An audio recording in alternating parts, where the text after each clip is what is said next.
Good afternoon, everyone. Dr. Chamberlain, and welcome to you all for this Rockhurst University Student Interfaith panel.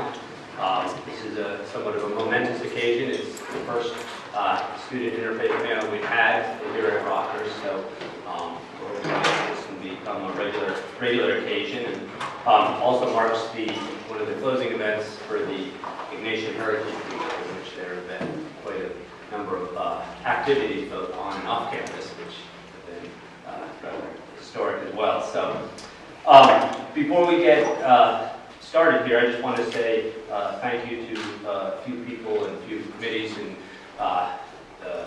offices that have had some background in terms of initiating and organizing and publicizing and financing this event. So just a thanks to the campus ministry, Mission and Ministry, Global Perspectives Committee, the Multicultural and International Student Office, and particularly the Rockhurst University chapter of Knights of Columbus, and even more particularly to the Grand Knight student Seán, Kane, who originated the idea. So thanks for that.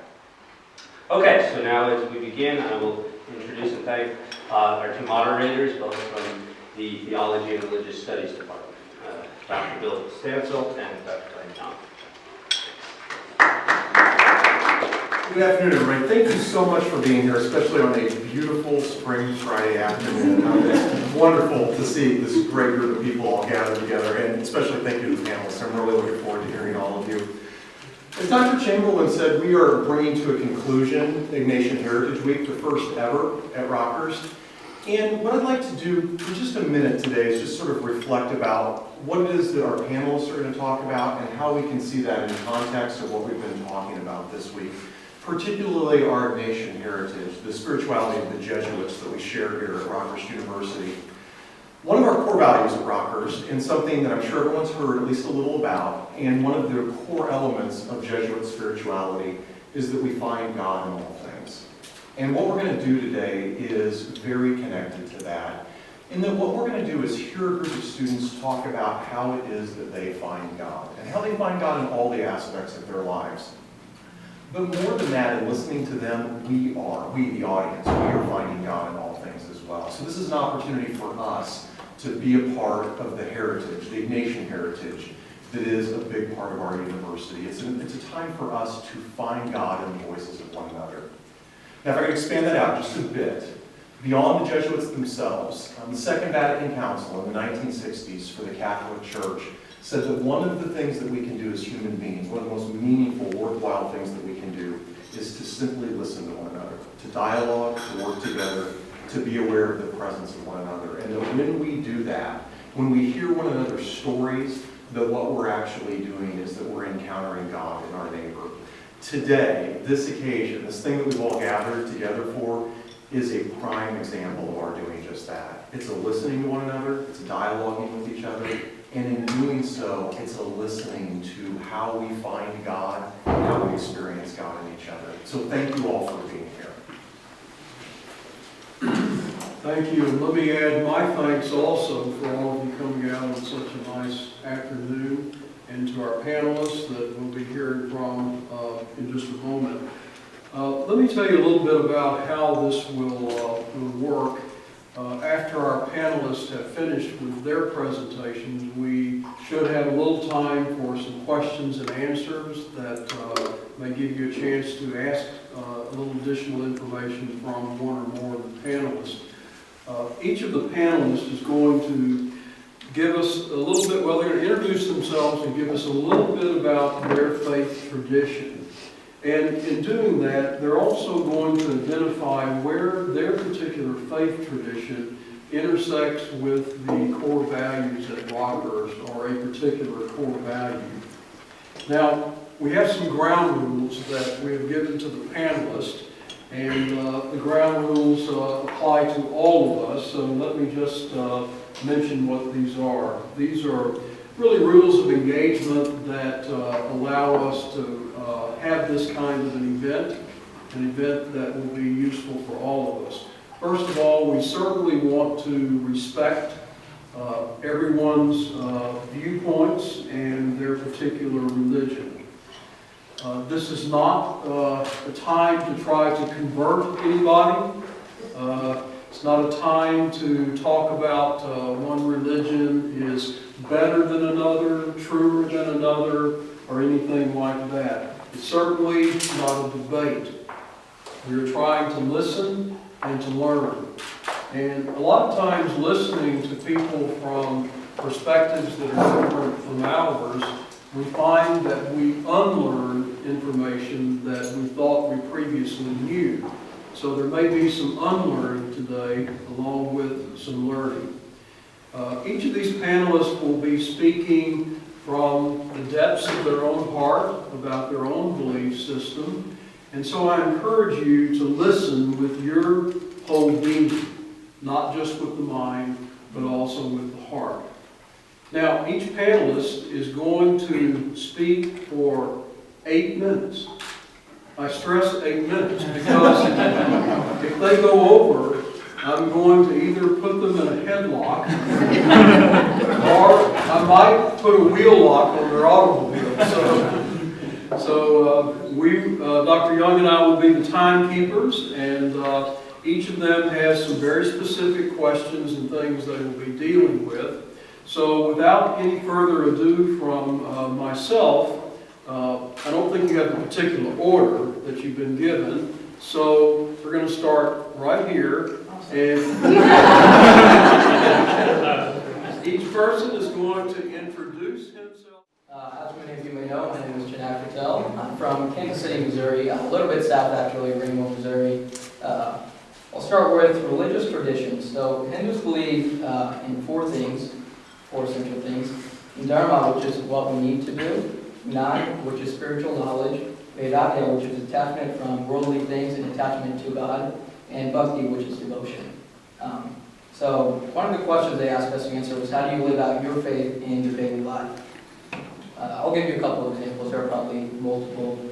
Puja is one of them. So the first thing that we do, we shower in the morning and brush our teeth so we're first clean, and then we pray for about 15 minutes. So before we eat any food, that's the first thing we do is pray to God, in which that includes anything you want to talk about, just overall well-being. And then we're vegetarians, we believe in non-violence, so throughout our daily lives we don't eat any meat, fish, anything like that. So we believe in non-violence in that way. And then, as you can see, I have a dot on my face. It's called the Theology, and it shows that I'm a devotee of God. If you have more questions about that, I'll talk to you about that later. I've been answering these questions for a long, long time. One of the other questions was why you chose Rockhurst University, and there's a couple of other aspects here, but the reason I chose Rockhurst University is when I had my campus tour here, I saw that everyone here was a great family type of setting, and they also did a lot of service, which was dear to my heart. And from what I've heard from other people, I went here before, they liked Rockhurst. My visit went well, and they had a really great pre-med program, so that's why I chose Rockhurst University, and I have not had any regrets so far, and I don't plan on having any. So, what aspects of your religious traditions intersect with Rockhurst University's core values? I went with Antardashti, which is introspection, and as many of you know, this year's theme is reflection and discernment, and introspection is essentially the same thing. So every day we try, and there's not a set time to introspect, but whatever you do, any activity, you try and introspect and kind of see what you did, how you went wrong, what you can improve on, and that way you can also find God in many things. That's what we're trying to see. Maybe if something bad happened, why that happened. Maybe it was God's willing for that to happen. So that way we do reflection and discernment and find God in all things. They also asked us to share a quote. So I'm going to go ahead and say this now. One who doesn't do antardashti, which is introspection on oneself, will only see faults in others and is unable to see them in oneself. That's from Madhya 53, which is from the Vaishnava. That's a specific quote. Anyway, so if you don't do introspection on yourself, you have no right to see faults in others. If you don't do introspection, all you're going to do is see faults in others and not in yourself. Is that a little questions, or is there anything else you want to talk about? You still got 4 minutes. Maybe you could tell us about a religious holiday that's significant. Maybe? Sure. As many of you guys know, you guys call it Diwali, we call it Diwali, but it's just kind of a pronunciation difference. That is essentially our New Year's. It is a 5-day long holiday, and there's many festivities leading up to and after our New Year's. It's known as a festival of light. Essentially, it's the defeat of good over evil, and there's many different things involved in that. And many TV shows, American TV shows, that's the one holiday where they really announce to everyone. Another holiday would be Janmashtami, which is the birthday of our God. So that's Christmas equivalent, so to say. And I guess we'll talk about vegetarianism. So a lot of people ask why you worship the cow or why you're vegetarian. The answer is we do not actually worship the cow. It is used as a symbol of respect for all animals because we are vegetarian, we believe in non-violence. So in the cow, in India, we're pretty big on farming. So cows pull, they till the land, and they also give us milk. So we use them as a good symbol to represent all animals, and that's why we worship the cow. We're going to hold our question, each one a hand as a I'm not going to say what town because probably no one know it. So I'm representing Sikhism, which is the religion I belong to, and it's it's the 5th largest religion in the world. So I mean, it's not really well known to a lot of people, but which is kind of ironic, I guess, because right after that is Judaism, and everybody knows about Judaism. But anyway, I mean, I think it's ironic. So the main parts of my religion, I guess you can put it down to 3 main aspects. It's called Kirk Karna, Naam Japna, and Barke Japna. I'll start with the first one. Kirk Karna is to do good deeds and basically live a healthy lifestyle. Oh, that's the last one. Kirk Karna is actually service.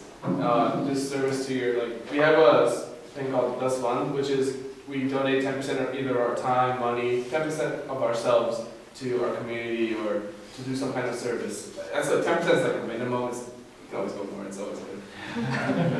So that's basically, we have the service part, and then we have Naam Japna, which is the prayer, remembering God and what you do, and everything you do, you should remember Him and what He would want you to, or she would want you to do. Barke Japna is then working honest, get an honest living. Don't do anything bad. Work hard, strive for excellence, and do everything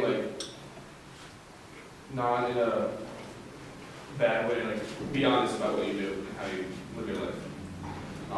Another question was favorite holiday. I'll just touch on that. I'll say Vaisakhi is probably my favorite. It's when the Khalsa Panth, which is our community. That's the name of our community. That's when it was technically established, and our 10th guru. And we had 10 living gurus and 1 current guru. So our 10th guru was, he basically, I guess it was a baptismal ceremony, but it's an actually very interesting story. There was a gathering in one of the towns in India, and he came in front of the crowd and asked for a head of one of his disciples. And everybody was shocked, this is a guru, we love him, why would he ask for a head? So one guy came up, said, I'll give you my head, it was showing his devotion to the guru. And like that, he asked for 4 more after that, so a total of 5 heads. And every time he came out, there was blood on the sword that he was holding. So everybody's like, what's going on? What's he doing? And then he basically says that the 5 people that stood up, they come out and say, these are the people that will be your next guru. These 5, and show so much devotion that they will represent, they will be the physical form of a guru, but it's not technically the guru itself. So after that, the guru himself, bowed down to them and asked them to baptize him himself. And that was the time when all of the Sikhs got the last name Singh and Kaur for girls. So I thought that we celebrate that every April. It's April 14th. So I would say that's my favorite holiday because I like the whole lesson behind how if you show your devotion to your guru or lord, you will get rewarded in an amazing way. So I would say that's my favorite holiday. What else? Any other questions? Maybe something about the core values at Rockhurst. Oh yeah. So I guess the way I already touched upon this earlier was the core values, how my religion kind of intersects with the core values of Rockhurst is obviously service, good sunnah. That's one of the big things for us. I think it's like basically a lot of the core values, it's kind of a universal thing in my thinking. It's like, who wouldn't want to have service and be like, strive for excellence, and I guess that's how, I like to say my religion is more like a way of life, so that's what Rockhurst core values basically is molding you into living a better life and giving yourself a better life in the future. And that's what Rockhurst, I think, is all about, is strive for excellence, academic service, spirituality, the works. So, yeah, I think that's how it intersects. And the quote I picked from our current guru, which is the Guru Granth Sahib, it's our holy texture, but it's full of all the teachings from not just our past gurus, but also poets from other religions, saints. It's a compilation of all their teachings into our current guru, and that's what the 10th guru said to us as our current guru. That's where all teachings are coming from. So this is a line from it: "To consider friend and foe alike is the best way of realizing God." And it's from our 5th guru. He wrote that, and that line kind of goes with the fact of finding God in everybody and whoever you meet, even though there might be good versus evil, but there's always God in everybody. No matter where you look at it, you'll find him somehow. Thank you. Thanks. My name is Rachel Franklin, and I am a Jew. I am specifically a Reformed Jew. There are several different types and different schools of thought, and Reformed Judaism tends to be more lax in terms of interpretation, taking modern day interpretation as just as important as the old rabbis and the Talmud. So it isn't as easy to say, this is the value of Judaism, this is the value, because we don't really have that. The central to it would be belief in God. And obviously there are a lot of shared values because Judaism is a religion, it's also a cultural group. But the belief in God is what's required. My hometown is Overland Park, Kansas. And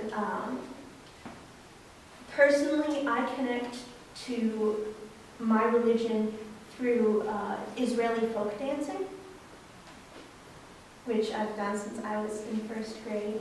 And I don't have a lot of time to attend temple other than during major holidays. But whenever I go, I am always filled with an indescribable sense of joy at the songs and the prayers, and this is very much more personal than everyone else's. So for my daily life, I do strive to live with learning and with service.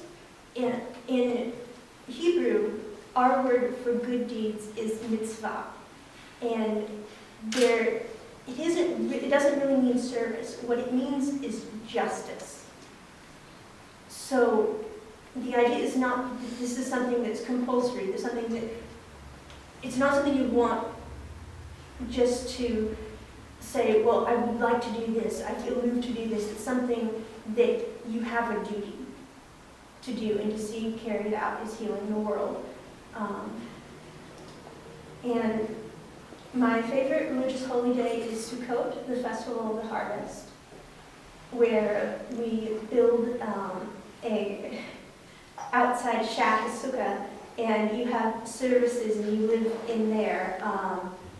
And there's a lot of enjoying good food and much more of a connection to nature. I chose Rockhurst University because of cura personalis, care for the whole person, because I came specifically in need And Rockhurst was able to say that they would be able to help me. I've been chronically ill. So I found that Rockhurst really cared if I was a student, that the people there cared about me, and that's incredibly important.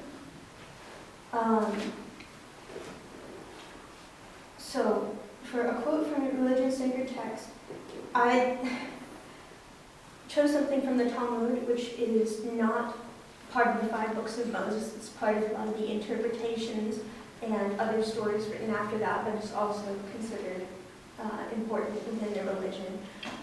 Judaism encourages dissent, and it encourages different interpretations. There's the adage that you have 2 Jews in a room, you have 3 opinions. And the Talmud is just filled with people trying to figure out what the Torah means and having different opinions from each other, and you get to choose what you agree with. So this quote is from the Babylonian Talmud. It's Sanhedrin 37a. Actually, whoa, wrong one. Very similar ones. This is the Jerusalem Talmud, Sanhedrin 1:22a. Whoever destroys a soul, it is considered as if they have destroyed an entire world. And whoever saves a life, it is considered as if he saved an entire world. That's it. Thank you. Hi, my name's Grant Monnig. I'm from Glasgow, Missouri, which is a real small town about 2 hours east of here. My faith tradition is Roman Catholicism, and as such, I guess have it easy today since Ignatius was a Catholic. So basically, what Christianity obviously is the belief that the human being Jesus Christ was the personification, or came as the personification of God on earth to bring redemption for humanity. And so we base our lives on his teachings and his life and his death. How Catholics differ from other Christianities is that we trace our leadership and tradition through the person of the Pope, who we believe has been a handed down an apostolic succession since St. Peter.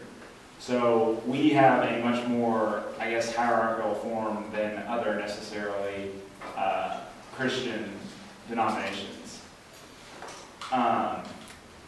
What I really like about how Rockhurst and how the Ignatian, or some of the core values of Rockhurst intercede with my faith is, as some of the other guys mentioned, I really like the introspection, the reflection and discernment. Ignatius had a prayer called the Examine. He suggested you pray every night. And it starts with a thanksgiving of God for the good you have had in the day, and then a reflection on what you have done, what you've done good and what you haven't done good during the day. And I always find it to be a very good reflection on how I found God in the world that day and where I have done good and where I need to do better. So I've always appreciated the reflection part of Ignatian tradition. I'm also really big into finding God in all things because I really like rap music and that kind of stuff. And so, growing up, how did I balance out, these hardcore blaring, music with occasional profanity with my faith? And then I came across finding God in all things, and it was such a revelation to me. And I find I can find as much truth in listening to an Eminem song as I can, reading the Gospels sometimes. Not quite.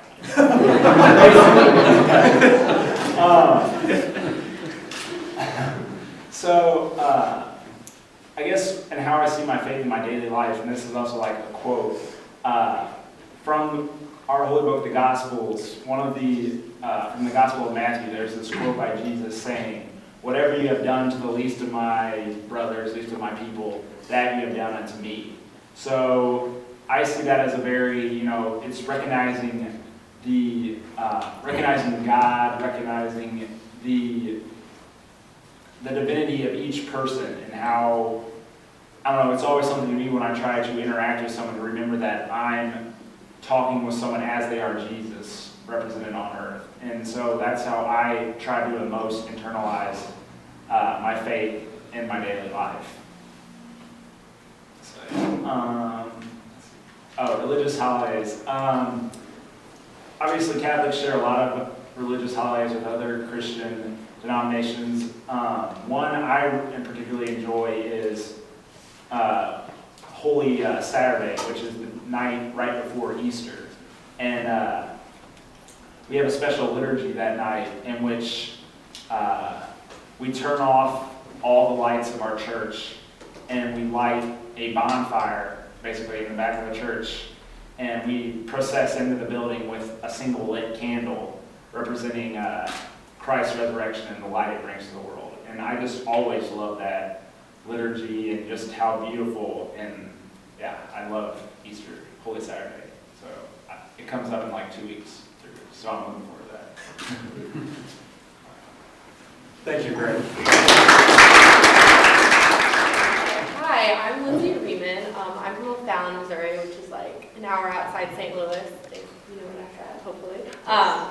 And my faith tradition is Christian Methodist, so I'm pretty much the other half that he was just talking about. So, I mean, a lot of ditto on what he said, because it's a lot of the same stuff. But I can pretty much speak for most of the Protestant side of Christianity, because one thing that's different than Catholicism is that we don't use as much tradition as they do, but it's still there, which is super cool. And we only celebrate 2 of the 7 sacraments. Yes. So that's kind of the difference, but I mean, he just explained what Christianity was, so there you guys go. Here, I got my little notes. Part of my religion that I find to be most life-giving is that finding God in all things is also the part that intersects, because God is like with you wherever you go, and I really try to live my day-to-day life just like be an example of Christ, because I just feel like there's so many people in the world that just like, don't know what to do and don't know where to go. And so like just being a positive influence on people is just, trying to be an example in Christ and just trying to spread his love, and that's what I try to do day to day. And then my favorite religious holiday would be Christmas, and I love Easter as well, but kind of, which is really funny, we do like the same thing in my church back home, is we light a candle on Christmas Eve and just celebrating the light that the Lord has shed on the world. And so we all light a candle and it gets completely dark and it's so beautiful because Jesus was born and it's so sweet. So that's my favorite one. Let's see here. My quote that I would love to share is from Joshua 1:9, which is part of our Holy Bible. It says, "Be strong and courageous, do not be afraid, do not be discouraged, for the Lord your God is with you wherever you go." And this has been something that's been really encouraging to my family throughout my life, and just my mom went through a lot of surgeries, and she brain surgery and whatever, but it's just been something that's really encouraged her to really reach out to God and just to be with him. And so that is something that really reminds me of Rockhurst core values, is finding God in all things, because even in the midst of something that's so dark and scary as brain surgery, you still find God, and she did, and she's so close to God, and my family's been so close ever since. So yeah, that's anything else. Thank you. I was born in Pakistan, and I actually grew up here in South Kansas City. My religion is Islam. I was born and grew up as a Muslim. I think it's kind of ironic how we have the same quote in Islam as well, that if you save a life, then you save all humanity. If you destroy a life, you destroy all humanity. I thought that was kind of interesting. The reason why I came to Rockhurst. It's kind of funny, actually. Rockhurst was the only university that would accept me here in Kansas City, so that's why I came. The reason why I came is not why I stayed. I've stayed with Rockhurst. I'm a stereotypical Indo-Pakistani. I'm also pre-med, so that's one of the reasons why I stayed. And the second real reason I stayed is because I've noticed that as long as you show your passion, motivation, and dedication to whatever it is that you do here at Rockhurst, the faculty and staff will do whatever it takes to really get you to the next level, and that's really why I'm staying here at Rockhurst. They're really committed to helping you learn. One of my favorite religious holiday is probably the holy month of Ramadan. Muslims all around the world basically fast for a month. We fast from sun up to sundown. If you talk to Muslim kids, they usually tell you, at least this is what I did when I was a kid, they'll say, oh, well, we fast to feel like the poor people. And that doesn't really make sense. Why would you fast to feel like the poor people? Why don't you just help them? And that's really not why we fast. We fast similar to why Catholics do Lent. We fast to get closer to God. While we're fasting, we really we pray a lot more. We read our holy book, the Quran, and we really engage in deep spiritual reflection. And for me, Ramadan growing up, we used to also go to the mosque at night, and the thing we do is we pray and we read a certain portion of the Quran each and every night, so that by the time we reach the 27th night, which is the day that most Muslims believe that the whole Quran was revealed, we've pretty much finished the whole Quran. So the core values, I picked the core value of wisdom really because I've actually been in school for kind of a long time. I've been in school for almost 6 years now, and when I first started going to school, undergraduate school, I thought, oh well, I'll be done in 4 years, I'll be med school, and this is how I kind of see my life going. But obviously things didn't really go as planned, and I really learned how to take learning for its own sake and not really just to fulfill a career goal. And that's really helped me kind of be more grateful just to be able to go to school. The first word revealed in the Quran was actually Iqra, which means to read. Our Prophet also encouraged us to seek knowledge even if we have to travel long distances, like taking 3 buses, which I do every single day. Our Prophet also told us to seek knowledge from the cradle to the grave, which kind of shows how important seeking knowledge is for us. And we are also encouraged to think and contemplate about the world and why things are the way they are, which is really what biology does, which is my major, study of life. Why is there rocks, why are there plants? Did they just get there, or did they evolve, or did God create them? And really brings that religious, spiritual conflict in you, makes you think about what your belief is, or whether it's science, and that really gets you thinking about religion. If I were to quote a religious text, I'd probably quote kind of a prayer, which is in chapter 20, verse 14, where we ask, "Oh Lord, please advance me in knowledge." And I think that's it.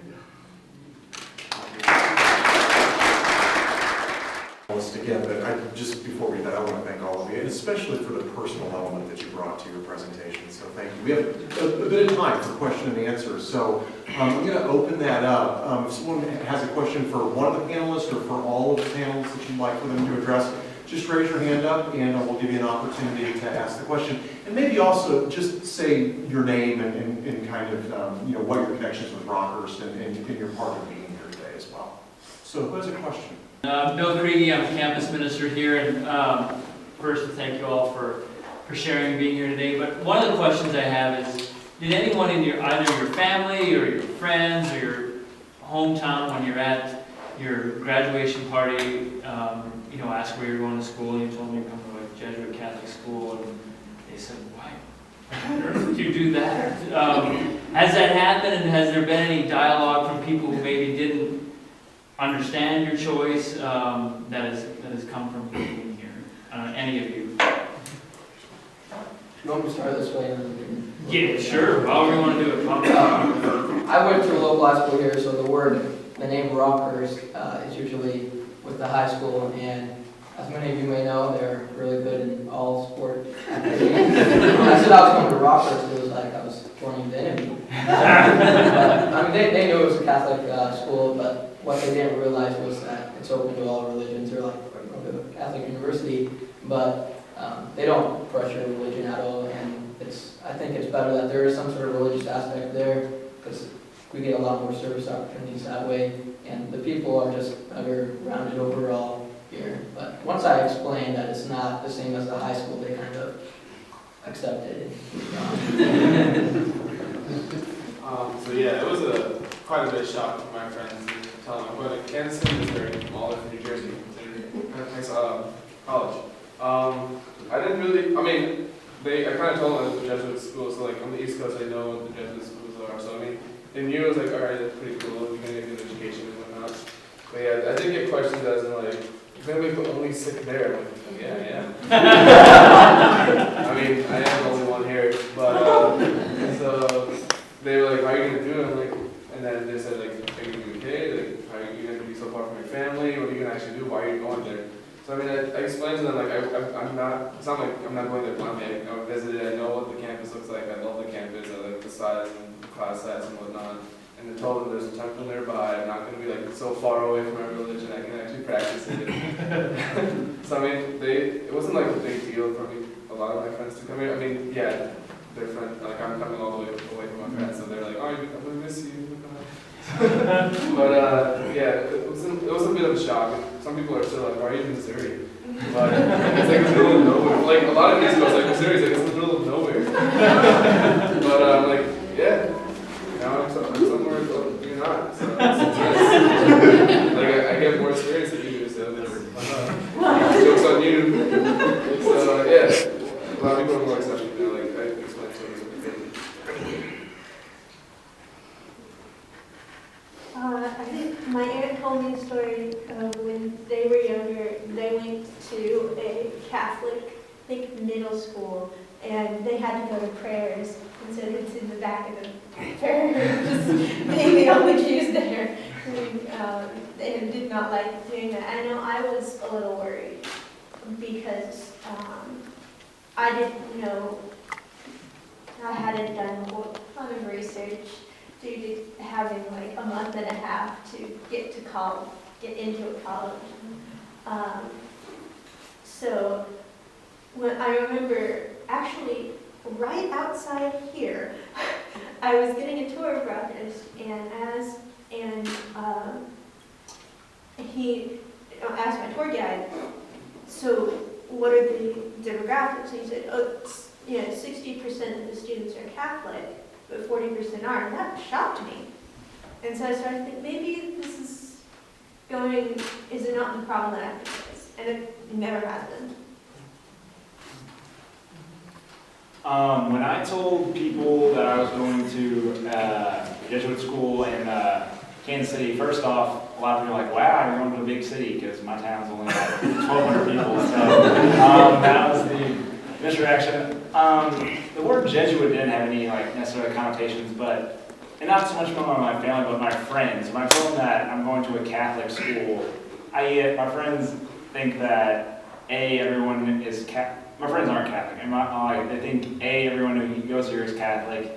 B, that we just walk around praying all the time. And C, that we're like these most studious, pious people. So I had to bust the bubble about telling them that's not at all, but that was the main reaction I got. For me, when I told my family, they were like, why? Why are you going there? But they didn't really know anything about Rockhurst or even like the Jesuit faith and education. So they were pretty surprised, but my family was pretty open to it. They were excited because I was excited to go here.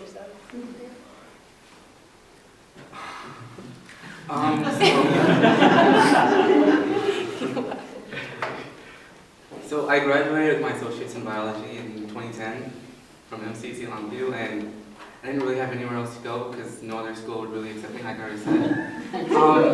So I was kind of stuck. I went to Penn Valley for the next 2 years, and I took just about every biology course there. And then I saw Rockhurst, and I heard about the biology department, which was really good. A little scared from the sticker price, but I thought, oh well, why not just try and apply? So I applied online, and I didn't really expect to get in, but surprisingly I got in and got a pretty good scholarship. told my parents, they were surprised. They weren't very accepting. They didn't think, oh, well, why are you going to Rockhurst? It's a really good school. And I had to really convince them, tell them, oh, well, Rockhurst has been around for over 100 years. There's a really good biology department. And ever since I've been here, they've really been more supportive because here at Rockhurst, as soon as I came in, I actually have been really interested in research. So I found a teacher who might accept me, so I asked her, hey, would you accept me in your research program? And she said, yes. And that was really surprising to me because if I were in UMKC, which has over 1,000 biology students, and I had gone up to a professor, there's no way they would have said yes. So that just showed me how much Rockhurst really wants me to learn, so that's why. First question is always the hardest, and we got it out of the way. My question is for Raunak. I'm familiar with New Jersey, we've talked about that. Do you find that is it easier to practice your religion or your faith in New Jersey than it is here, or do you find that it's about the same and it doesn't really matter? Good question.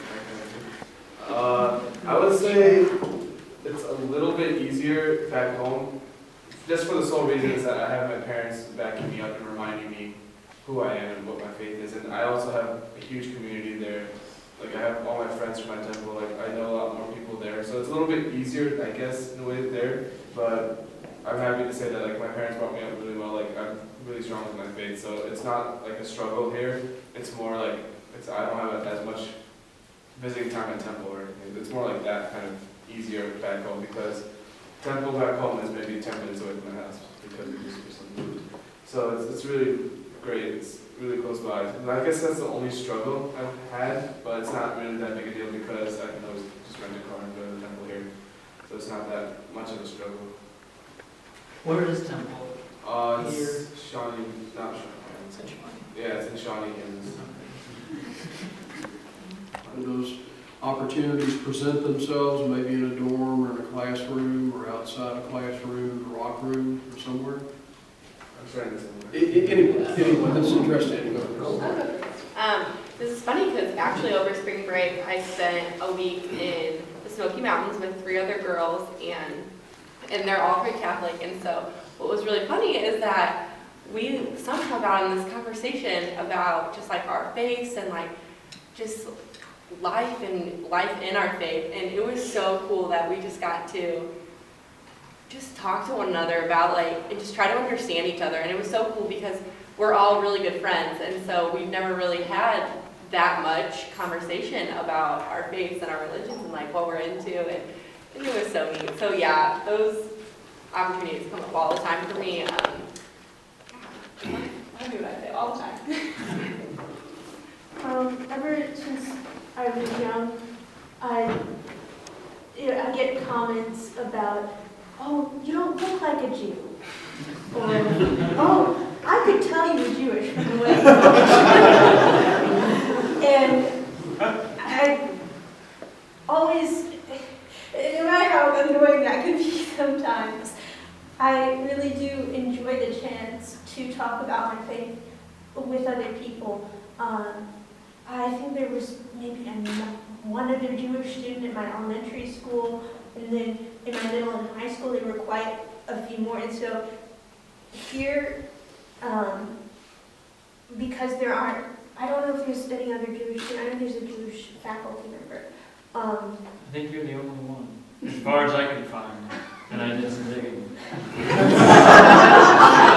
So it's a good thing you were able to come today.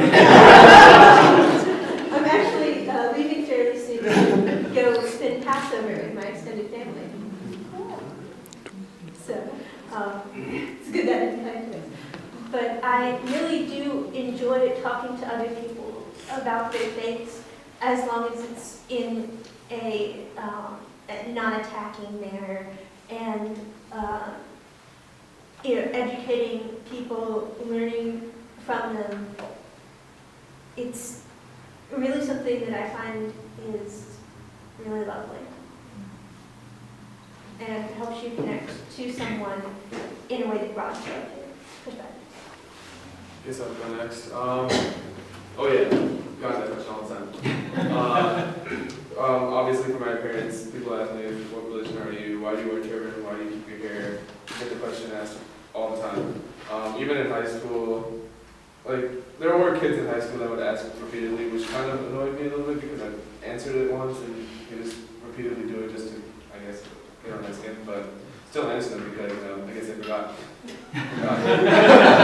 But yeah, so even here, like, I love it how when people ask me because it just gets to, like, it's like they actually really want to know and, like, I guess they've never seen something like this before, which is really cool because then I can actually, like, give them a good first impression kind of thing, which is really nice because, especially after the whole, like, I don't know if you guys heard about the whole Oak Creek incident last summer in Wisconsin. Especially after that, there's been a lot of awareness been spreading around about Sikhism throughout the country, which is really great. That happened right before I came to college, so it was like a lot of people asked me about, oh, is that what happened over there? And yeah, I'm part of that religion, and they asked me all things about my religion, which is kind of great because I get to like inform them. Because I mean, out of that, it was a tragedy what happened, but the only one good thing that came out of it is that people actually know us now. It's horrible how it actually had to happen, but the one I try to look at the positive side of it is that through that, people actually want to know and find out more about us, which is, I guess, the silver lining in the cloud, or God sending us a message, like giving us, like directing us in the path. I think everything happens for a reason, so I guess that's the one positive thing that can come out from what happened that time. So I mean, I get questions asked all the time, and I welcome them because I'd rather have them ask me and not get misconceptions from like the internet or from somebody else. Yes, I'll go. I was the only Hindu in my high school, so Rainbow, Missouri, there's quite a bit of ignorance down there. But it was always nice to answer their questions. A lot of my friends, like, we've been friends since, elementary school up, and I've known the same people, so probably around middle school, the questions really just kind of died down because everyone already knew, they'd already asked, and my friends could answer the questions before I could even start. So it was pretty nice. By the time I got to high school, it was all well set. But here in college, there's a couple of other Hindus here before I came, so they've already started telling people and answering questions. But a lot of people know the basics, but they don't really know too much of the details. And unfortunately, a lot of the Western civilization textbooks are a little bit incorrect on some of their information, but anytime I have an opportunity to answer questions, I'm more than welcome to answer them. My freshman year, I had I was in the dorm and I met, I was pretty good friends with a Hindu here named Sahil. Yeah. So I had never met anyone who wasn't a Christian before. And so, I mean, just getting to living with him throughout the year, it was really nice that, like, whenever the opportunity, just, talking to him about what Hinduism, because I had only, read about it in a book, but I would ask questions and he would explain parts of Hinduism. I mean, in between COD sessions or something, he'd be telling us. And he would ask me questions like Catholicism, and I would explain it to him. And yeah, so it was a really nice opportunity to, I guess, get to learn more and talk about it. I guess the real event in my life that kind of caused me to think about my religion was after 9/11, of course. I was 9 at the time. During 9/11, when it really occurred, Muslims, just like everyone else in America, was really traumatized and surprised by the event. But unfortunately, there was a lot of backlash towards Muslims, and that really caused me to kind of think about my religion. Do Muslims really encourage terrorism? Is jihad really what the news is saying? Are women really mistreated in Islam? That really encouraged me to think about those questions and say, well, do I really want to believe in a religion that believes all those things? And obviously, my religion doesn't believe in any of those things. And so that really encouraged me to learn about my religion. And eventually, as I grew older, I joined a group, and we went around and we kind of basically gave information about Islam, like a free English translation of the Quran, some pamphlets, things like that. I also have gone to like libraries, like in Johnson County Community Library, talking about my religion, things like that. Just one thing that popped in my head out of nowhere. After 9/11, a lot of Sikhs had backlash because of it. And it's kind of stupid because just because people thought, well, a turban signifies Muslims, they thought, oh, well, the Sikhs who are wearing the turbans are Muslim. And while it's wrong to attack anyone for their religion, they had a lot of backlash for that. And by the way, I'm also from Punjab, and my great-grandpa used to wear a puzzle too.